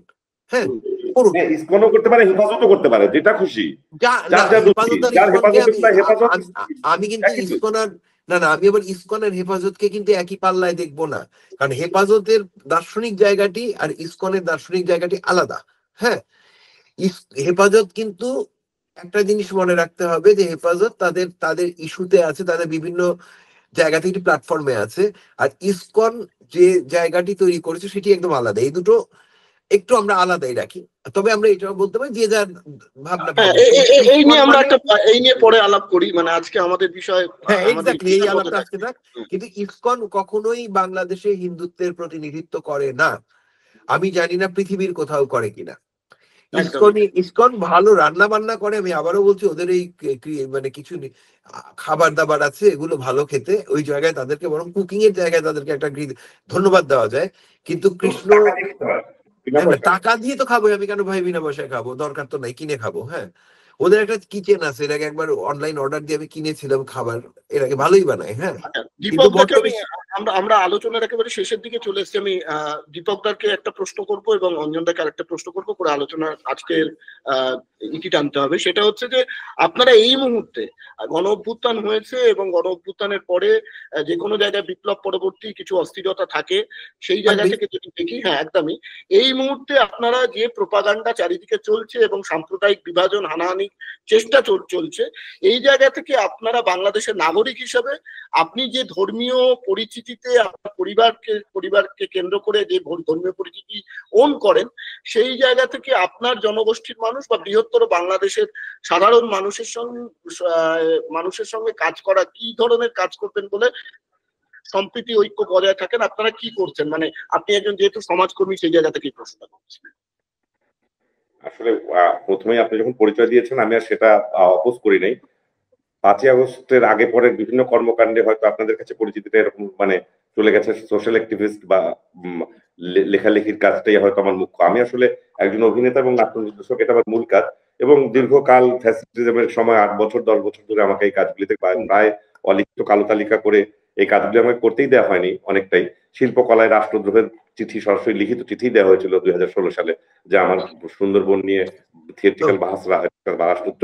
যাই হোক, আমার জায়গা থেকে যেটা করছি, আমি যদি থিয়েটার কর্মী, আমি চেষ্টা করছি থিয়েটার দিয়ে আমার নিজের মানে পারফরমেন্সের জায়গা থেকে থিয়েটার, এরকম একটা থিয়েটার প্রোডাকশনই আমরা চেষ্টা করছি অভ্যুত্থানের পার্সপেক্টিভে। অভ্যুত্থানের এই মানে আমাদের যে জুলাই গণ অভ্যুত্থান, এই গণ অভ্যুত্থানে যে এইটা কোনো একটা ধর্মের বা একটা রাজনৈতিক গোষ্ঠীর কোনো একক অবদান না, বরং সব ধর্মের নানা মতের নানা মানুষ, মানে নানা মতের এবং নানা দলের নানা পথের মানুষের একসাথে হয়ে দেশের সব মানুষের একত্রিত একটা অভ্যুত্থান। এবং সেই অভ্যুত্থানটা অনেকে এটাকে বিপ্লব বলছে, আমি বলি যে না, বিপ্লব তো এত তাড়াতাড়ি হয় না। বিপ্লব হওয়ার জন্য অনেক বড় একটা রাস্তা, বা বিপ্লবে হওয়ার পথের রাস্তাটা প্রশস্ত হয়েছে। মানে এখন তো আমরা মাত্র কথা বলতে পারছি, আমরা কথাই বলতে পারতাম না, আমাদের উপরে এত সব নানা রকম অ্যাক্ট ছিল। এবং এই যে শাহবাগের প্রতিবাদের কথা বলছেন, যে এই যে, বা এখনো আমি মনে করব যে হিন্দু জনগোষ্ঠী হোক বা যে কোনো নির্যাতিত জনগোষ্ঠী বা পাহাড়ের আদিবাসী জনগোষ্ঠী হোক, আগের চাইতে তার দাবি দেওয়ার কথাটা অন্তত বেশি বলতে পারছি আমরা এখন তুলনামূলক। যে আমাদের পাহাড়ে এটা কেন, ওটা কেন হচ্ছে, ওটা কেন হচ্ছে, পাহাড়ের দেয়ালে দেয়ালে গ্রাফিতিতে ভরে গেছে, যেটা কখনো ছিল না বাংলাদেশে। এবং তাদের সব দাবি দেওয়ার কথা পাহাড়ের দেয়ালে দেয়ালে ভরে গেছে। বা আজকে হিন্দু যদি কোথাও কোনো ঘটনা ঘটে, আমরা দুর্গাপূজায় এইবার দেখলাম যে বাংলাদেশে শুনেছি যে পরিসংখ্যান এরকম যে সবচাইতে বেশি মন্দিরে দুর্গাপূজা হয়েছে, এটা তো হয়েছেই। আমরা চিটাং একটা ঘটনা ঘটতে দেখেছি এবং সেটা খুব উদ্দেশ্যপ্রণীত বোঝাও গেল যে আমাদের একজন মন্দির পূজা কমিটির একজন আয়োজক মানে আমন্ত্রণ জানিয়ে ওখানকার একটা ইসলামিক গানের দলকে গান গাইতে বললো, কিন্তু সেই ঘটনা ঘটবার পর গোটা দেশব্যাপী সেইটার বিরুদ্ধে যে আলোচনাটা, যে বাহাসটা, এই কথাবার্তা হলো, যে হলে মানুষ যে সিদ্ধান্তে গেল যে কাজটা ঠিক হয়নি, এইটা একটা বিরাট একটা উত্তরণ আমি বলবো। এইটাকে যদি ধরে রেখে সামনে আগানো যায়, আমার মনে হয় বরং ভারতের এত সংখ্যাগরিষ্ঠ হিন্দু নাগরিক ক্রমে যেই রকম সাম্প্রদায়িক হয়ে যাচ্ছে, সেই তুলনায় ওইখানকার হিন্দু নাগরিক তুলনায় বাংলাদেশের হিন্দু নাগরিক যদি এটা অব্যাহত থাকে, আমি তো ভয় পাচ্ছি যে নির্বাচনের পরে আবার কি হয়ে যায় না হয়, কিন্তু যে ধারাটা আছে ধারাটা রান করছে পজিটিভলি, উপরের একদম জিনিসটা যদি গ্রাফ করি তাহলে আস্তে আস্তে সুন্দর দিকে, একটা ভালো দিকে যাচ্ছে। মানুষের বোঝাপড়া, সাম্প্রদায়িক সম্প্রীতি, সব রাজনৈতিক দলের সাম্প্রদায়িক সম্প্রীতির সেন্স, জনগণের মধ্যে পারস্পরিক ভ্রাতৃত্ব বহুদিন পরে এগুলি ফিরে আসছে আস্তে আস্তে। এবং আমার মনে হয় যে আমরা ছোটবেলায় যেটা দেখতাম যে আমাদের দুর্গাপূজার চাঁদায় হিন্দু মুসলিম সবাই মিলে পূজার চাঁদা কালেকশন করতে পেরেছে, এটা দীর্ঘকাল বন্ধ হয়ে গেছিল, বা এটা হয়তো ওয়াজ করে বলাই হইতো যে এই কাজটা করলে গুনাহ হবে বা অমুক তমুক, এগুলি ফালতু ওয়াজ করা হতো হয়তো মাঝখানে, ওই তো বিভিন্ন কিছু যে আমাদের নাড়ু খাইলে, আমরা ফেসবুকে দেখছি হিন্দুদের নাড়ু খাইলে সমস্যা ইত্যাদি, এই ধরনের মানে হয়ে যাবে, মুসলমানিত্ব নাই হয়ে যাবে, এই ধরনের ওয়াজ বিগত 8-10 বছরে নানা রকম দেখেছি। সেইগুলি থেকে একটা মুক্তি ঘটতে চলেছে, মানুষের কথাবার্তায় বোঝা যাচ্ছে যে মানুষ এগুলিকে উত্তরণ ঘটাতে চায়, পারস্পরিক ভ্রাতৃত্ব বোধ নিয়ে সমাজে বসবাস করতে চায়, নিজেদের মধ্যে মর্মিতা বা সম্প্রীতির মনোভাব। নির্বাচনের সময় আমাদের এই মানে জনগোষ্ঠী এইটা যদি কারো ভোট ব্যাংকের যে সেন্সটা আছে যে হিন্দু মানে একটা ভোট ব্যাংক নৌকা মার্কার, এই জায়গার মুক্তিটা ঘটে যেতে পারলে আমার মনে হয় আরেকটু উত্তরণ ঘটে যাবে। হ্যাঁ, বলছি প্রতিবেশী রাষ্ট্রের সাথে, মানে ভারত, আমি যে রাষ্ট্রের নাগরিক একজন ভারতীয় হিসেবে বলছি যে মানে আপনার কাছে জানতে চাইছি প্রতিবেশী রাষ্ট্রের সঙ্গে সম্পর্ককে আপনি কিভাবে দেখছেন? কারণ কোথাও কোথাও এখানে যেরকম তীব্রভাবে বাংলাদেশ বিদ্বেষ ক্রিয়েট করা হচ্ছে, ঠিক তেমন ভাবেই তার কাউন্টারে বলুন বা কোথাও কোথাও ভারত বিদ্বেষের সুরও শোনা গেছে। এই জায়গাটাকে কিভাবে মোকাবেলা? আমি মনে হয় আপনার প্রশ্নটা ধরতে পারছি। এটা হচ্ছে যে আমাদের তো একটা ইসলামিস্ট ফেনোমেনা আছে যেটা এখনকার নতুন না। ভারতের বিরোধিতা মানে ভারতের জনগণের বিরোধিতা, ভারতের জনগণকে মারতে হবে, ধরতে হবে, এইরকম টাইপের একটা, এটা খুব ক্ষুদ্র অংশ। আমি বলবো যে আমাদের যে একদম যে ফান্ডামেন্টালিস্ট, এটা মানে দেশের খুব ক্ষুদ্র একটা অংশ। অধিকাংশ লোকই আমি মনে করব যুগ যুগ ব্যাপী, মানে আমার দাদা ঠাকুর দাদা তার আগের আমল থেকেই পারস্পরিক সম্প্রীতি নিয়ে বসবাস করার ইতিহাস তো ছিল এই ভূখণ্ডে। তো সেই জিনিসটা আমাদের বন্ধু বান্ধবদের মধ্যে, আমাদের নিজেদের বন্ধু বান্ধবদের মধ্যে এইরকমই এখনো সম্পর্ক, যে আমরা হিন্দু মুসলিম ওই ধরনের বিভেদ করে কোনো কিছুই করি না। আছে কিছু কিছু ক্ষেত্রে। এখন এইটা যে আমরা ওই যে প্রোপাগান্ডাটা যে ভারতের জনগণ আমার শত্রু, এই জিনিসটা থেকে মনে হয় একটু একটু মুক্তি ঘটছে, এবং অলরেডি আমরা এই ধরনের কথাবার্তা, বাহাস, ডিসকাশন অনলাইনেও এরকম আলোচনা শুরু হয়েছে, যেটা আগে ছিল না। যে না, ভারতের আগ্রাসনের বিরোধিতা, ভারতের সাম্রাজ্যবাদের বিরোধিতা মানে ভারতের জনগণের বিরোধিতা নয়, বরং ভারতের জনগণ যদি আমার বন্ধু হয়, ভারতের সাম্রাজ্যবাদ বা আগ্রাসনের বিরোধিতা যারা করছে তারা যদি আমার এই জনগণের বন্ধু হয়, সব আগ্রাসন বিরোধী মানুষ যদি এক হয়, তাহলে এই আগ্রাসনকে মোকাবিলা করা সম্ভব। এই বোধটা একদম প্রান্তিক লেভেলে চলে গেছে। গ্রামের মানে যে লোকের শিক্ষা দীক্ষা বা এত রাজনৈতিক বোধ বুদ্ধি নাই, সেও বুঝতে পারছে ভারতের সঙ্গে ফাইট না, ফাইটটা হচ্ছে ভারতের যে ক্ষমতা আমাদেরকে নিষ্পেষণ করছে, আমাদের এখানে কলোনি চাপাইতে চায়, সেই সিস্টেমের সাথে আমাদের দ্বৈরথ। মোটেই আমাদের ওই জনগণের সাথে দ্বৈরথ বা আমরা চাই না আমাদের এখানকার লাশ ফেলি আমাদের বর্ডারে, বা আমরা তো ওখানে বর্ডারে, অবশ্য বর্ডারে বারবারই আমাদের লাশই পড়ে, ভারতীয় জনগোষ্ঠীর লাশ পড়ে না। এই লাশ ফেলাফেলি রাজনীতি আমরা শেষ করতে চাই। আমি দীপকদার প্রশ্ন সূত্রে অঞ্জনদার কাছে শেষ প্রশ্ন করছি।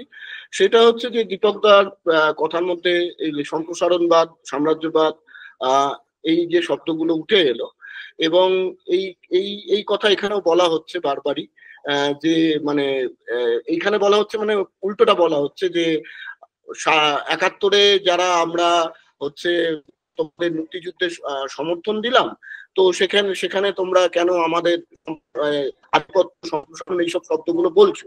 এই কথাগুলো আমার কথা না, এই কথাগুলো এখানকার মিডিয়াতে এই প্রশ্নগুলো উঠে আসছে।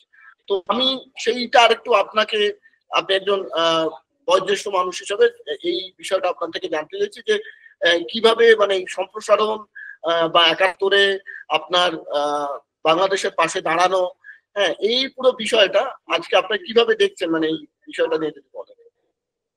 অতনু, আমি একটা কথা, একটা ছোট্ট মানে একটু সময় নেবো, 4 মিনিট। হ্যাঁ, ধরুন আমি একজন মানুষকে নিমন্ত্রণ, মানে একটা মানুষকে সহায়তা করলাম কোনো কারণে, হ্যাঁ, বা আমার স্বার্থে, পরবর্তী সেইটাই যদি আমি রেফারেন্স হিসেবে ব্যবহার করি, সেটি কিন্তু অশ্লীলতা, তাই না?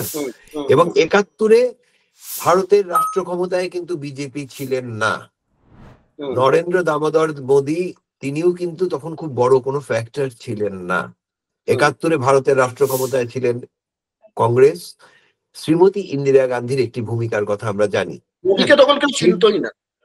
হ্যাঁ, নরেন্দ্র মোদীকে কেউ চিনতই না। না, ওই জন্যই তো আমি নরেন্দ্র দামোদর মোদী বললাম, তখন ওই নামে ওনাকে চিনতেন অধিকাংশ লোকে, হ্যাঁ, তার গ্রামের লোকে, তাই তো? তা আমরা এখন নরেন্দ্র মানে এখন বিজেপি যদি 71-এর ক্রেডিটটি নিতে চায়, 71-এর সময় আমি আপনাকে বলবো অ্যাজ এ জার্নালিস্ট, আপনি একটু দেখুন তো 71-এর বাংলাদেশের মুক্তিযুদ্ধের সময় বিজেপির রাজনৈতিক দলিল এই যুদ্ধটাকে কিভাবে দেখছিল। এটা কিন্তু খুব গুরুত্বপূর্ণ দেখা, হ্যাঁ, যে এই যুদ্ধ, এই মুক্তিযুদ্ধটাকে কেমন করে দেখছিল।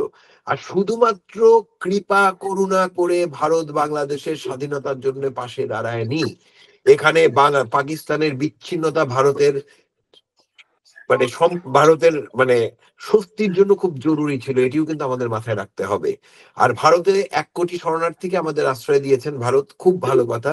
যদি 1 কোটি শরণার্থীকে আশ্রয় না দিতেন, হয়তো আমাদের শহীদের সংখ্যা আরো 10 লাখ 20 লাখ বাড়তে পারতো।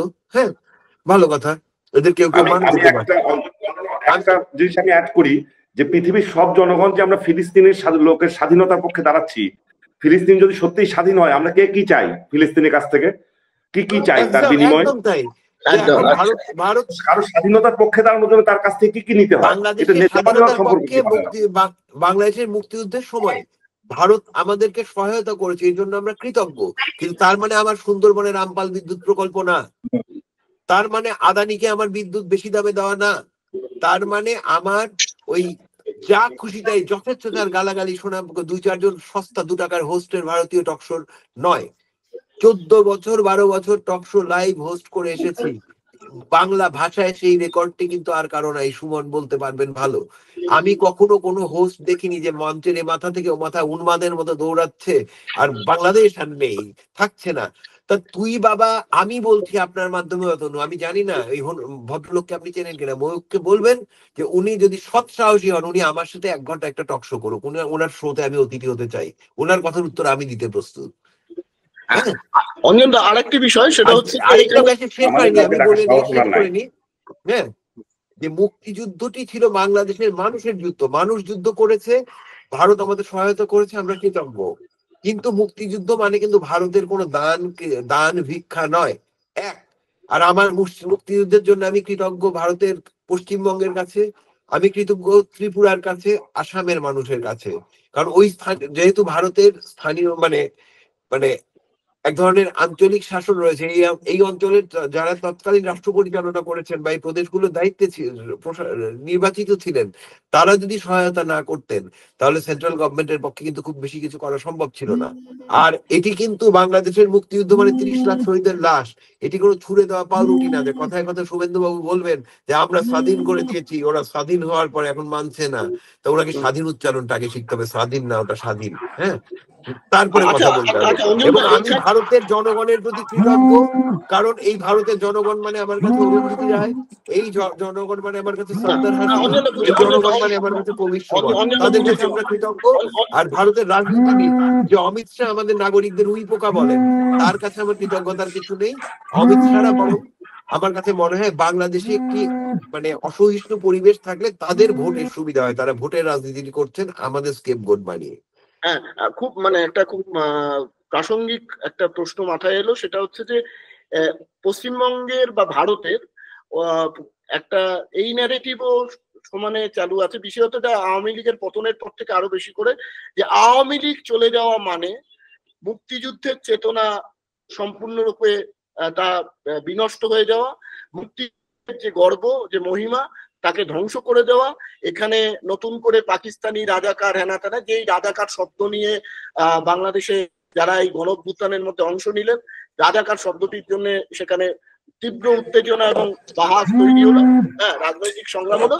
একই কথা রয়েছে যে আওয়ামী রেজিমের পতনের মানে হাসিনাকে চলে যাওয়া মানে বঙ্গবন্ধু কন্যার পতনের মানে সেটা হচ্ছে বাংলাদেশে পাক চেতনা, রাজাকার চেতনা, হ্যাঁ, মুক্তিযুদ্ধ বিরোধী চেতনার উন্মেষ ঘটা। এইটাকে কিভাবে দেখবে যে মুক্তিযুদ্ধ এখানে একটি মানে ক্ষমা করে দিন, আমি আমার পরিবারকে উদাহরণ হিসেবে আনি। হ্যাঁ, আমার বাবা মুক্তিযুদ্ধের সময় 2টি ক্যাম্পের পরিচালকের দায়িত্বে ছিলেন। গত বছর যখন রাষ্ট্রীয়ভাবে সরকারিভাবে মুক্তিযোদ্ধাদের চূড়ান্ত তালিকা করা হলো, সেখান থেকে আমার বাবার নামটি বাদ দেওয়া হলো। আমার বাবার নাতি ঋদ্ধ অনিল গাঙ্গুলি, তিনি কি করেছিলেন, বঙ্গবন্ধুর মুজিব বর্ষে আঁকা আজ থেকে 3 বছর আগের একটি ছবি, সেই ছবিটি নষ্ট হয়ে গেছিল জাহাঙ্গীরনগরে, সেইটির উপরে তারা একটি ধর্ষণ বিরোধী গ্রাফিক্স লিখেছিল। এই কারণে সুমন যেরকম রাষ্ট্রদ্রোহিতার আসামি হয়েছে, আমার ভাগ্নের নামে জাহাঙ্গীরনগর বিশ্ববিদ্যালয় কর্তৃপক্ষ রাষ্ট্রদ্রোহের মামলা দিল এবং আমার ভাগ্নের ছাত্রত্ব বাতিল করা হলো। তা আমার মুক্তিযুদ্ধ তো আমাকে ইনসাফ শেখায়, আমার মুক্তিযুদ্ধ তো আমাকে এইটা শেখায় না। আর মুক্তিযুদ্ধ মানে, হ্যাঁ, মুক্তিযুদ্ধ যদি চলেই যায়, হ্যাঁ, মুক্তিযুদ্ধ তো জনযুদ্ধ, তাই না? এই ক্ষেত্রে বঙ্গবন্ধু শেখ মুজিবুর রহমানের যেমন অবদান আছে, অবশ্যই আছে, তেমন জাতীয় চার নেতার অবদান আছে, তেমন প্রতিটি সেক্টর কমান্ডারের অবদান আছে, তেমন সেই মাটির অবদান আছে যে তার সন্তানকে যুদ্ধে পাঠিয়েছেন, তাই না? এখন যখন এবং একটি অসম্ভব রকম বাজে চেষ্টা চলছে, যেটি অনেকে বলার চেষ্টা করছেন 24 আর 71-কে মুখোমুখি দাঁড় করানোর। 71-এর উচ্চতা 71-এর, 24-24। 71-এ যার দাদু লড়াই করেছে, তার নাতি লড়াই করেছে 24-এ। 71-এ আমরা লড়েছিলাম অন্য একটি দেশের সামরিক বাহিনীর বিরুদ্ধে। সেখানে আমি মরেছি, আমার বাবা মরেছে, কি কাকা মরেছে, কি দাদু মরেছে, বা মামা মরেছে, আমার লড়াইটি একটি প্রতিপক্ষের দেশের সৈন্য মেরেছে। কিন্তু এখানে তো আমার বেতনভুক্ত পুলিশের গুলিতে আমার সন্তান মারা গিয়েছে। যে বুলেটটি আমার মেয়ের গায়ে লেগেছে, সে আমার ছেলের গায়ে লেগেছে, সেই বুলেটটির জন্য তো আমি ট্যাক্স দিয়েছি। এই দুটোকে ভাবার তো জায়গা নেই। 71-কে ব্যবহার করে স্বেচ্ছাচারের অনুমতি কাউকে দেওয়া হয় নাই। আপনার মেয়ে এই গণঅভ্যুত্থানের লড়াইয়ের মধ্যে সরাসরি সম্পৃক্ত ছিলেন বলে আমরা জানি। তো আমার সবার মেয়ে ছিল, আমি ধরেন অদ্রিতার কথা বলছি। তো আপনি এই জেনারেশনের মধ্যে থেকে, এই জেনারেশনের মধ্যে 71-কে ইনক্লুড করে 24-কে দেখেন, মানে দেখতে দেখেন, নাকি 71-কে বাদ দিয়ে এক্সক্লুড করে 24-কে দেখতে দেখেন? না না, আমি কিন্তু এই প্রজন্মের মধ্যে, এবং এটার প্রমাণ আপনারা 16ই ডিসেম্বর তো সামনে, আর 2-3 দিন পর দেখবেন। সুমন বলুক যে 71-কে বাদ দেওয়ার জায়গা নেই। শুনেন, কিছু মানুষের কথাকে কোট করে সেটি বাংলাদেশের ভয়েস হিসেবে শোনানোর কিছু নেই। বাংলাদেশের ভয়েসটা কিন্তু বাংলাদেশেরই ভয়েস, তাই নয় কি সুমন? এবং সেই ভয়েসে 71-71-এর সমহিমায় থাকবে, 71 মুক্তিযুদ্ধের উচ্চতায় থাকবে, 24-24-এর উচ্চতায় থাকবে। 71 ভার্সেস 24, এই যে একটি ন্যারেটিভ দাঁড় করানোর চেষ্টা চলা হচ্ছে, এইটি কিন্তু মূল বিভাজনের তৈরি করার জায়গা। 71-এ যখন আমার মেয়ে লড়াই করছে, সুমনের বাচ্চা লড়াই করছে, আবু সাইদ জীবন দিচ্ছে, আরেকজন আহত হচ্ছে, এখানে কেউ কারো পারিবারিক বা কেউ কারো রাজনৈতিক পরিচয় খোঁজেননি। 71-এ ছাত্র ইউনিয়ন করা আমার মেয়ে লড়াই করছে, ছাত্র শিবির করা একটা ছেলে লড়াই করেছে, খেলাফতে মজলিস করা একটি ছেলে লড়াই করেছে, অন্য বামপন্থী ছাত্র সংগঠন করা একটি ছেলে লড়াই করেছে, এবং অবশ্যই ছাত্র দল করা একটি ছেলে লড়াই করেছে। তখন তাদের কাছে লড়াইটি মুখ্য ছিল, প্রতিপক্ষ মুখ্য ছিল, তাদের কাছে কিন্তু রাজনৈতিক পরিচয়টি মুখ্য ছিল না। এবং এই প্রজন্ম কিন্তু ইতিহাস খুঁড়ে বের করে আনা জানে, এবং সেটি নিয়ে অনেক রকম বিতর্ক তৈরি করার চেষ্টা অনেকে করতে পারেন, কিন্তু এই প্রজন্ম পড়াশোনা করা প্রজন্ম, এবং এই প্রজন্ম গুগলে একটা চাপ দিলে পরে, যেমন 7 মার্চের বক্তব্য শুনতে পায়, তেমন গুগলে একটি চাপ দিলে পরে সিরাজ শিকদারকে কিভাবে কেন হত্যা করা হয়েছিল সেটিও শুনতে পায়। এই দুটোকে মাথায় রাখতে হবে। এবং এখন যদি রাষ্ট্র যেটি বলছে, যেখানে সুমনের ভয় যে মানুষের চিন্তা এবং বিবেকের স্বাধীনতা, আমার সংবিধানের আর্টিকেল 39, সেটিকে যদি বলবৎ রাখে রাষ্ট্র, তাহলে পরে এই রাষ্ট্রের নাগরিকরা 71-কেও ভুলবে না, 24-কেও ভুলবে না। এবং 90-এর গণঅভ্যুত্থানের পরে যেভাবে অতি দ্রুত স্বৈরাচারী এরশাদ পুনর্বাসিত হয়েছিল, তেমন জায়গাটি এই প্রজন্ম ছাড় দেবে না, এবং সেটি দরকার। এবং 71-এর উচ্চতায়, 90-90-এর উচ্চতায়, 24-24-এর উচ্চতায়, 52-52-এর উচ্চতায়, এই জায়গাটিকে মাথায় রেখে চলা আমাদের সন্তানেরা জানে, আমার এই বিশ্বাস, এবং এই বিশ্বাস নিয়ে আমি বেঁচে থাকতে চাই মৃত্যু পর্যন্ত। বরং আওয়ামী লীগের সুমন দা, আপনি কি আছেন? হ্যাঁ। আওয়ামী হ্যাঁ, লীগের আছে। জমানায় মৌলানা ভাসানীর জন্মবার্ষিকী চলবে।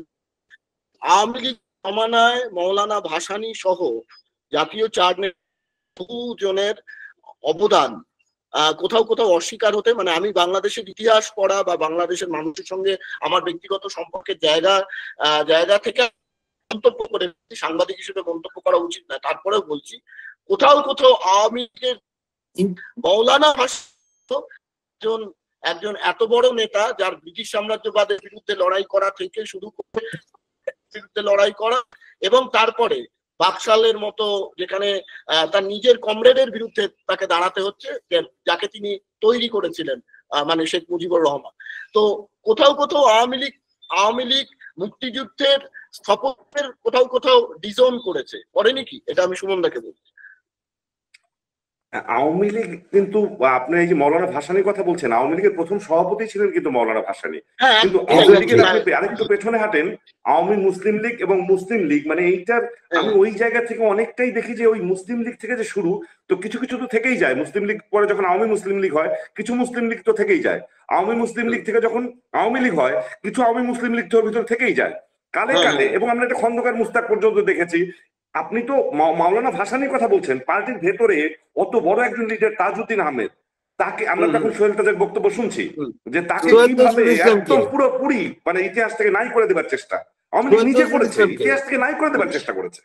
তাজউদ্দিন বলে কিছু ছিলেনই না।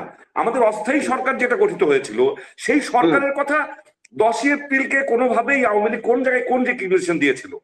এত যে দিবস টিবস করেছিল, হাজার হাজার দিবস, এই অমুকের দিবস, ভাগনা ভাগ্নি সবার একটা করে দিবস বানাইছিল, 10ই এপ্রিলের কোনো রিকগনিশন নাই, ওই অস্থায়ী সরকারের কোনো রিকগনিশন নাই। তার মানে আওয়ামী লীগ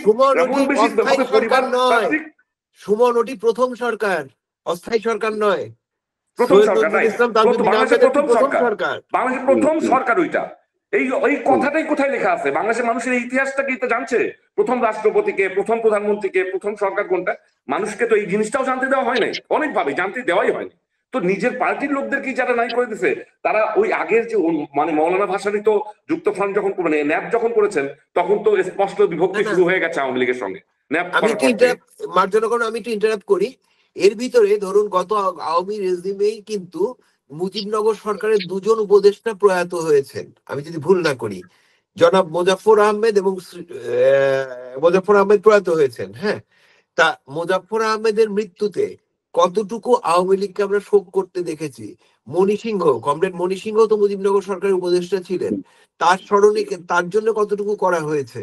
আমরা যদি বলি মৌলানা ভাসানী মুজিবনগর সরকারের মানে বাংলাদেশ মুক্তিযুদ্ধের সময়ের উপদেষ্টা ছিলেন, মুক্তিযুদ্ধ চলাকালীন সরকারের, তার প্রতি কতটুকু সম্মান করা হয়েছে?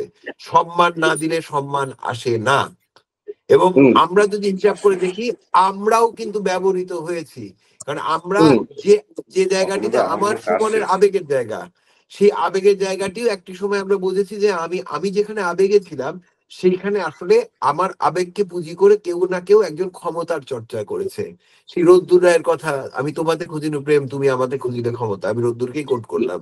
তা আমাদের মাধ্যমে একটা ক্ষমতাটিকে জোরদার করার জায়গা যদি করা হয়, এবং আজকে শো একদম শেষ প্রান্তে আমার মনে হয় এখন একটা অনুরোধ, একদম করজোরে অনুরোধ, ভারত মানে অসাম্প্রদায়িক ভারত, কলকাতা মানে কিন্তু মাদার টেরিজার কলকাতা, কলকাতা মানে শ্রীরামকৃষ্ণের কলকাতা, কলকাতা মানে হচ্ছে বিবেকানন্দের কলকাতা, কলকাতা মানে হচ্ছে বিনয় বাদল দীনেশের হ্যান্ড গ্রেনেড গর্জে ওঠার, মানে হাত বোমা গর্জে ওঠার কলকাতা, কলকাতা মানে অকাতরে নকশাল তরুণদের জীবন দেওয়া রক্তপাতের কলকাতা, কলকাতা মানে সাম্প্রদায়িকতার বিরুদ্ধে রুখে দাঁড়ানোর কলকাতা, কলকাতা মানে যখন ভারতে গোমাংস খাওয়া নিষিদ্ধ করা হয়, প্রতিবাদে প্রকাশ্য রাস্তায় দাঁড়িয়ে গোমাংসকে প্রতিবাদ জানানো শহর কলকাতা। আমার বিশ্বাস এই যে বাংলাদেশ বিরোধী এক ধরনের প্রচারণা বাংলাদেশের বিপন্ন করার, সেক্ষেত্রে কলকাতা একটি বড় ভূমিকা রাখবে, এবং সেই সিভিল সোসাইটির পার্ট আপনিও। আপনাদের কাছে আমার অনুরোধ, আপনি বারবার বলছিলেন যে আমার 50 তো হলো, অর্থাৎ এক যুগে তো 50 বছরের মানুষ মরতো, এখন এক্সটেনশন বেঁচে আছি। আপনাদের কাছে একদম করজোরে অনুরোধ, আপনারা সত্যটিকে সামনে আনার জন্য লড়াইটি করুন। সেই লড়াইয়ে অবশ্যই সামনে আসবে, এবং অসাম্প্রদায়িক ভারতই কিন্তু ভারত। মানে বাবা আম্বেদকারের গলায় জুতোর মালা ঝুলিয়ে যারা বাংলাদেশের সাম্প্রদায়িকতা ঝুলায়, দেখেন সেই আরএসএস এর ভারতটা ভারত না, আখলাকের খুনির ভারতটা ভারত না। ভারতটা অসাম্প্রদায়িক ভারত, মাদার টেরিজার ভারত, মাদার তেরেসার ভারত, সেই ভারতটিকে আমরা দেখতে চাই আমাদের অনেক পাশে অনেক চাই। অনেক ধন্যবাদ, অনেক ধন্যবাদ অঞ্জন দা। সুমন দা বিচ্ছিন্ন হয়ে গেছেন যান্ত্রিক যোগাযোগের কারণে, ইন্টারনেটের কারণে হয়তো বিচ্ছিন্ন হয়ে গেছেন। আপনাদের ধন্যবাদ আপনাদের অঞ্জন দা। মূল্যবান সময় দিয়ে আজকে আমাদের সঙ্গে ছিলেন। এটা বিজয়ের মাস চলছে, ডিসেম্বর মাস, 16ই ডিসেম্বর বাংলাদেশের বিজয় দিবস। বিজয় দিবস 1971-এর 16ই ডিসেম্বর এবং 2024-এর 16ই ডিসেম্বর নতুন তাৎপর্য নিয়ে হাজির হয়েছে, যেহেতু আমরা 5ই আগস্ট অতিক্রম করে 16ই ডিসেম্বরের মধ্যে পড়েছি। এবং 5ই আগস্ট এই প্রজন্মের ছেলেমেয়েরা, বাংলাদেশের এই প্রজন্মের ছেলেমেয়েরা, তারা একটা অসাম্প্রদায়িক বাংলাদেশ শুধু না, একটা অসাম্প্রদায়িক উপমহাদেশ, একটা অসাম্প্রদায়িক দক্ষিণ এশিয়া গড়ার চেষ্টা করছে, যা যা আমাদের সুমনদার কথার মধ্যে দিয়ে বারবার উঠে এসেছে। অঞ্জনদা কিছুটা আগের সময়ের লোক হলেও তার পরিবারে তার মেয়ে এই গণঅভ্যুত্থানের মধ্যে ছিলেন। তারা এক ধরনের অসাম্প্রদায়িক বাংলাদেশ, একটা ইনক্লুসিভ বাংলাদেশ গঠনের চেষ্টা করেছেন, যে ইনক্লুসিভ প্রেক্ষিত বাংলাদেশের মধ্যে বরাবরই ছিল, তাকে সেই পরম্পরাকে ধরে নিয়ে যাওয়ার চেষ্টা তারা চালিয়ে যাচ্ছেন। আমরা দুই বাংলার মানুষকে বা চার বাংলার মানুষকে, বৃহৎবঙ্গের মানুষকে এবং ভারতের দক্ষিণ এশিয়ার মানুষকে, দুই দেশের বাঙালিদের বলি আমরা, সবচেয়ে সুন্দর সবাইকে আমরা বলবো এত বেশি হয়ে গেছে, দুই বাংলা বলার জায়গা নেই, দুই দেশের বাঙালি বলি আমরা। আমরা বলবো যে এই উপমহাদেশের মানুষকে অনুরোধ করব যে কোন রকম সাম্প্রদায়িক হানাহানি, জাতিবিদ্বেষমূলক রাজনীতির ফাঁদে না পড়ে আমরা গণ ঐক্য তৈরি করি। আমরা জনগণের ঐক্যের মাধ্যমে উপমহাদেশের অর্থনৈতিক, সামাজিক, সাংস্কৃতিক সমৃদ্ধি এগিয়ে নিয়ে যেতে পারবো। এই কামনা করে, এই প্রার্থনা করে বিজয় দিবসের মাসে এই অনুষ্ঠান শেষ করছি। অঞ্জনদা এবং সুমনদাকে আবারও ধন্যবাদ। নমস্কার।